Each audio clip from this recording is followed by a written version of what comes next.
ملک کے جید علماء اور مشائخ جو اپنی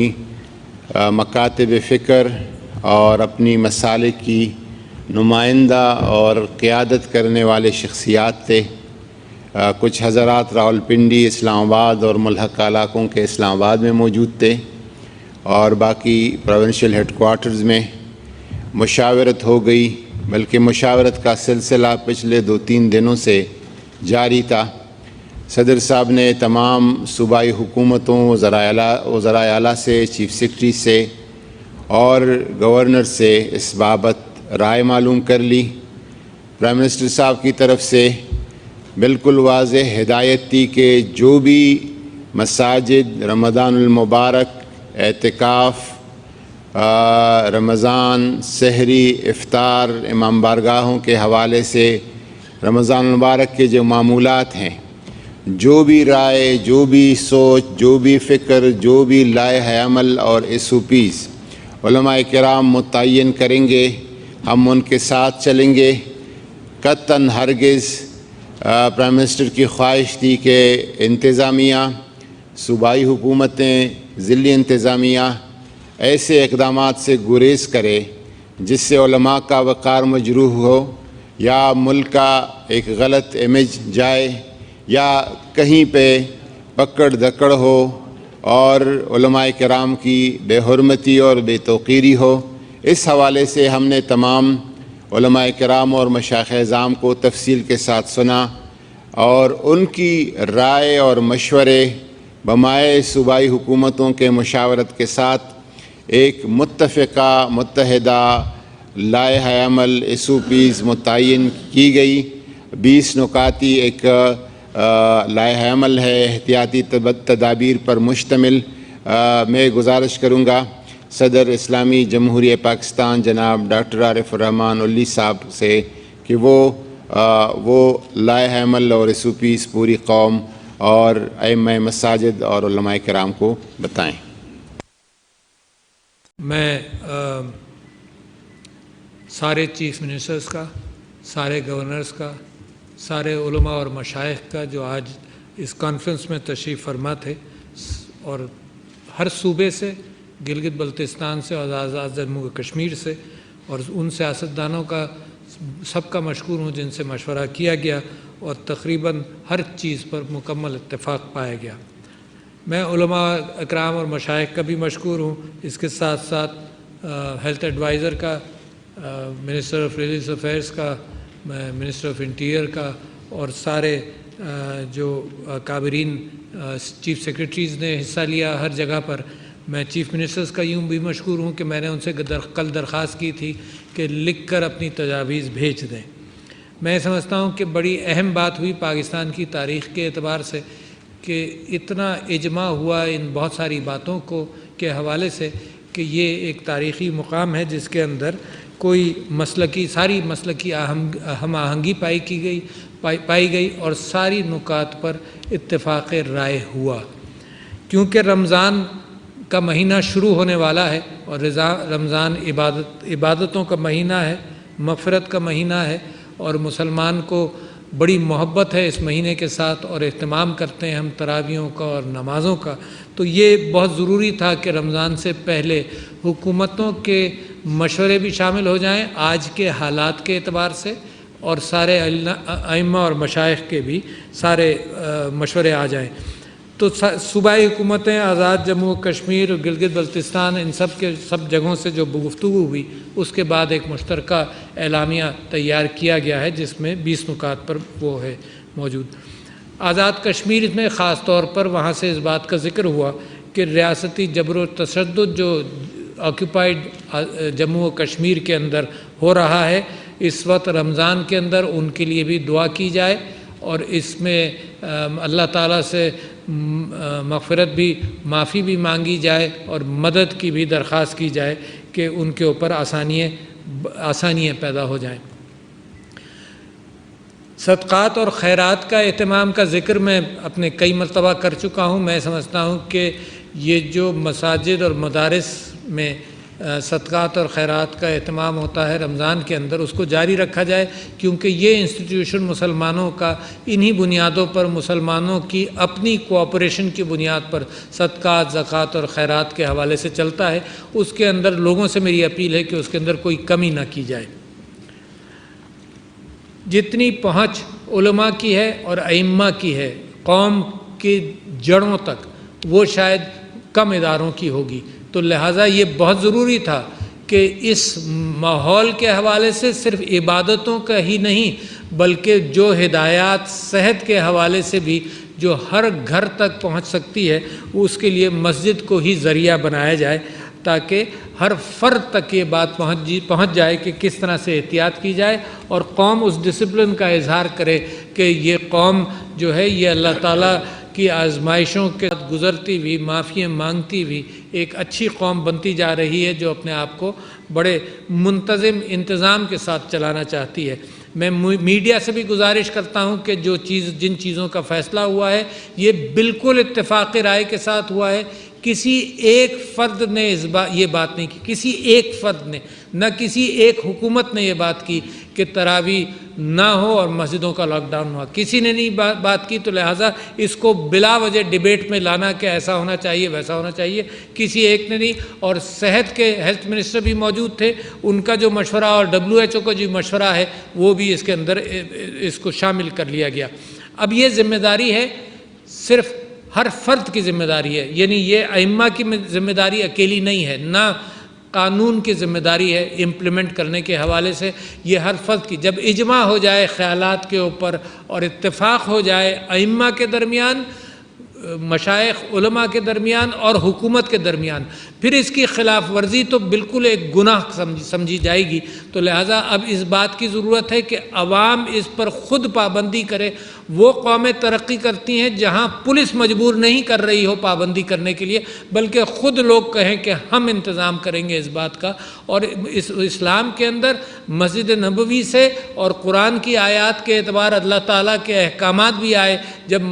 مسلمانوں نے اس تنظیم کے معاملے کے اندر ذرا سی بھی کوتاہی ہوئی تو ایک بڑھتی ہوئی مسلم امت کے لیے بے انتہا ضروری ہے کہ وہ خود ان چیزوں کا اہتمام کرے۔ تو یہ لا اینڈ آرڈر سچویشن نہیں ہے، مگر ایڈمنسٹریشن مدد کر سکتی ہے، اور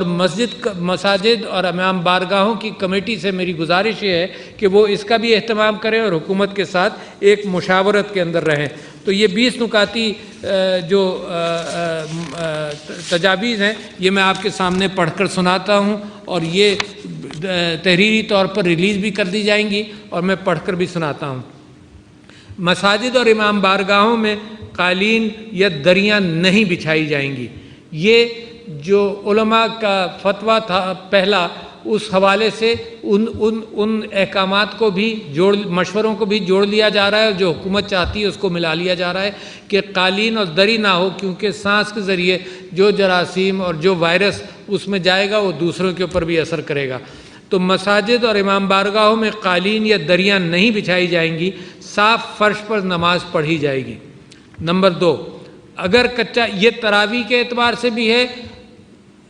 فرائض کے اعتبار سے بھی ہے، جمعوں کے اعتبار سے بھی ہے، اور یہ سوشل ڈسٹنسنگ کا جو اصول ہے یہ دنیائے صحت نے اس کو اپنایا ہے۔ اس ڈسپلن میں رہتے ہوئے جو بھی کام کیے جائیں وہ سب ویسے ہی جائز ہیں، مگر اب ہم سب مہر لگا رہے ہیں سب لوگ مل کر اس بات کے اوپر کہ یہ ان اصولوں کی پابندی کر کر یہ کام کیے جائیں گے۔ جو لوگ گھر سے اپنی جانماز لا کر اس پر نماز پڑھنا چاہیں وہ ایسا ضرور کریں، اس کو انکریج کیا جا رہا ہے۔ چوتھا نقطہ ہے کہ نماز سے پیشتر اور بعد میں مجمع لگانے سے گریز کیا جائے، جو قریب بیٹھ کر کی جاتی ہے اس سے گریز کیا جائے، حالات اس بات کے متقاضی ہیں۔ جن مساجد اور امام بارگاہوں میں صحن موجود ہو وہاں ہال کے اندر نہیں بلکہ صحن میں نماز پڑھی جائے اور پڑھائی جائے۔ چھٹا نقطہ ہے، یہ پچھلے اتفاق کا بھی کنٹینویشن ہے کہ 50 سال سے زیادہ عمر کے لوگ، نابالغ بچے اور کھانسی، نزلہ، زکام وغیرہ کے مریض مساجد میں اور امام بارگاہوں میں نہیں آئیں۔ یہ پہلی مرتبہ بھی کہا گیا تھا اور اس وقت بھی گزارش یہی کی جا رہی ہے، کیونکہ جتنی اسٹڈیز ہیں دنیا کے اندر، وہ پاکستان کے اندر ہیلتھ ایڈوائزر نے یہ بتایا کہ 80% افراد جو جاں بحق ہوئے ہیں وہ 50 سال سے زیادہ کی عمر کے ہیں، تو وہ لوگ خاص طور پر اس بات کا احتیاط کریں جن کو ڈائبٹیز وغیرہ ہے، ان کو یہ بیماری زیادہ دیر تک اور خراب اثر کرتی ہے، تو وہ لوگ مسجد میں نہ جائیں۔ مسجد کے احاطے کے اندر نماز تراویح کا اہتمام کیا جائے، یہ سب جگہ سے اتفاق ہوا کہ جو احاطے کے اندر کی جائے نماز تراویح کا اہتمام، سڑک اور فٹ پاتھ پر نماز پڑھنے سے اجتناب کیا جائے۔ یہ بھی رائے تھی کہ جو مسجد میں کچھ لوگ جو نماز تراویح پڑھ لیں گے اور حکومت کے ان احکامات کے وجہ سے ثواب سب کو ملے گا، مگر گھروں میں بھی تراویح کا اہتمام کیا جائے۔ مسجد کے فرش کو صاف رکھنے کے لیے اور کرنے کے لیے پانی میں کلورین کا محلول بنا کر اس پانی سے دھویا جائے مسجد کے فرش کو۔ اسی محلول کو استعمال کر کے جہاں چٹائیاں بچھائی جا رہی ہیں، وہاں چٹائی کے اوپر جہاں نماز ہوتی ہے وہاں چٹائی پر بھی اسی محلول کا چھڑکاؤ کیا جائے۔ 10واں نمبر نقطہ ہے مسجد میں صف بندی کا اہتمام اور امام بارگاہ میں صف بندی کا اہتمام اس انداز سے کیا جائے کہ نمازیوں کے درمیان 6 فٹ کا فاصلہ ہو،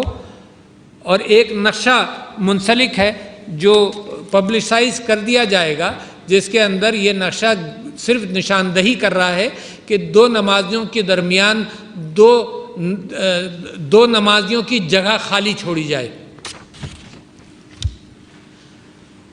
مسجد اور امام بار کی انتظامیہ کے افراد پر مشتمل ایک کمیٹی بنائی جائے جو ان احتیاطی تدابیر پر عمل یقینی بنا سکے، اور ان نشانات کو انتظامیہ، ایڈمنسٹریشن یا مسجد کی انتظامیہ، محلے کے لوگ اس کا اہتمام کریں تاکہ ایک دوسرے کو بھی